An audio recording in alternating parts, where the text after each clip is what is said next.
Libby! What? Can you loudly tell me what you thought of that episode, please? Well, I'm totally buying into this. Okay. I think it's really interesting. Okay. I like the fact that there's a lot of stuff going on that we don't know about. Yeah. I'm intrigued. Yeah. It's nice to see a new companion. What do you think of the new companion? I like her. Yeah. Performances are great. Cool. I mean, she's a bit annoying, but that's fine. She's not a whingy. She's sort of... She's completely the other way, isn't she? Opposite. Yeah. Really Yeah. Perry, so that's a fresh change. I like her hair. She's got great hair. She's bubbly, which I'm guessing is going to become annoying quickly. So it might play off nicely with Colin Baker's dourness. Right. But I like the sort of Colin Baker being confused as to what's going on. This isn't what I remember. That sort of thing. The trial stuff, you mean? Yeah, the trial stuff. Yeah. Seems to be in the first 4 episodes. The trial stuff was just totally. The first 4 episodes, yeah, I agree with that.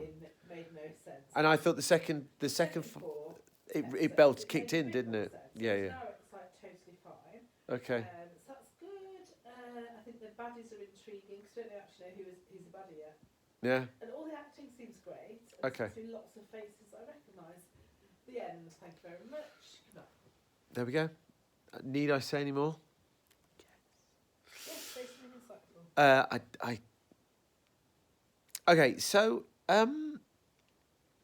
Okay, so I'm happy, more than happy, with Doctor Who does Whodunit. I am absolutely down with that. One of the things I was asked the other day why I like Doctor Who so much, and the first reason that came to mind was that the fact that Doctor Who can do any type of story humanly imaginable and make it work. And so we're doing a Whodunit here.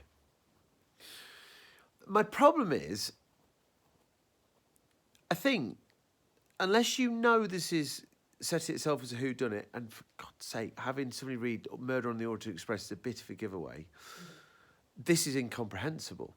And that's problematic. Not because you don't work out that it's a whodunit, but I shouldn't be having to put the work in to cut it all together.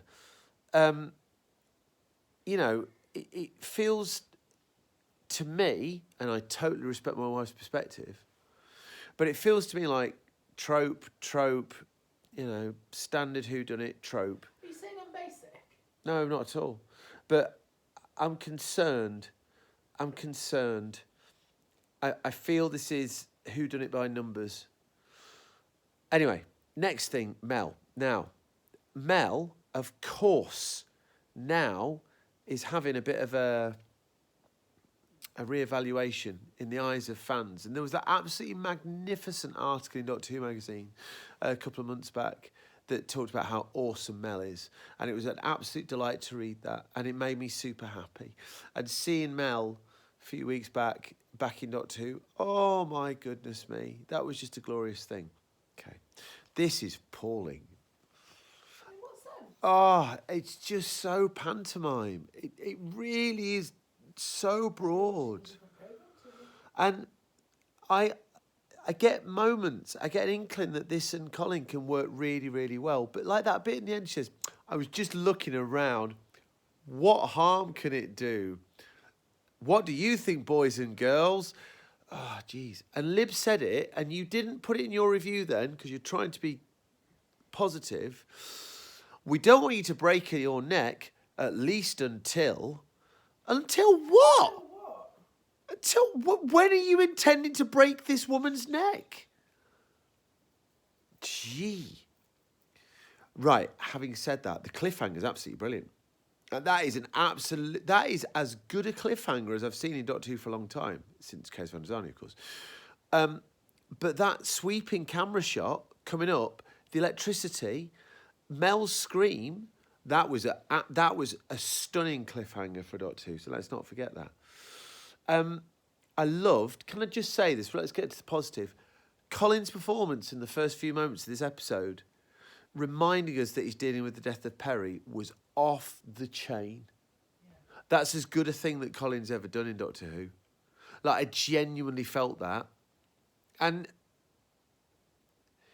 we're obviously going to talk about it in, however many, 5 videos' time, We've not got that much more Colin to do. Spoilers? Well, my perspective on Colin Baker's performance as the Doctor has completely changed throughout this process. Genuinely, it really is totally different now.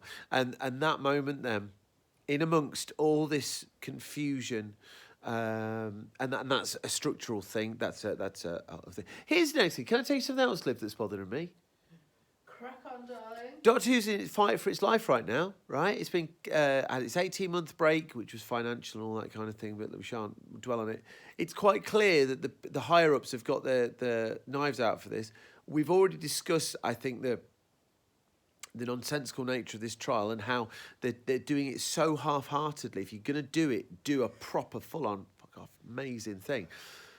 If I've missed the first few episodes of this season, and I'm thinking, oh, I forgot Doctor Who was on, I'll tune in, and I see Trial of a Time Lord episode 9, I'm not going to turn on. If it's Terror of the Vervoids episode 1, I'm like, oh, yeah, I'll catch up from there. What a silly thing to do. It just dawned on me, and it really annoyed me.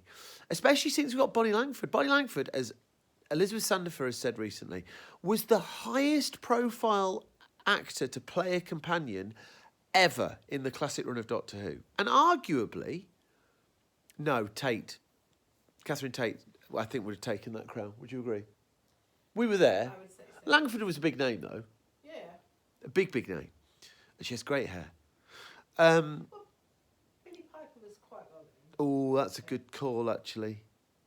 Yeah, maybe you're right, actually. Yeah, that's a good call. But anyway, irrespective. I just... yeah. I just think... It's Hannah Blackman, though. Hannah Blackman. What a legend. I don't know why. Starts with the H, probably. Anyway, listen. It's Christmas Eve. Yeah, and we might not be speaking again because tomorrow night I've got to do my fair share of the wrapping.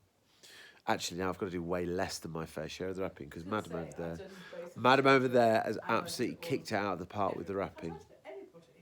I have failed miserably in the Christmas prep.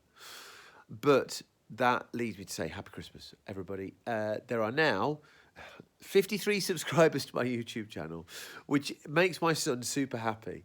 I know it does, though. And there are like 7-8 people worldwide who watches these silly ramblings. And if you're still here at 8 minutes, thereabouts, happy Christmas. Make sure you watch Doctor Who on Christmas Day because it's going to be flipping off the chain good. And we shall speak again soon. Thank you for watching this absolute nonsense, which I would do if nobody watched it. But the fact that 2 or 3 people do is a really nice thing.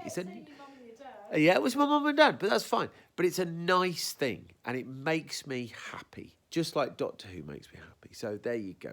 What more can I say? But thank you. Happy Christmas, everybody. Cheery bye.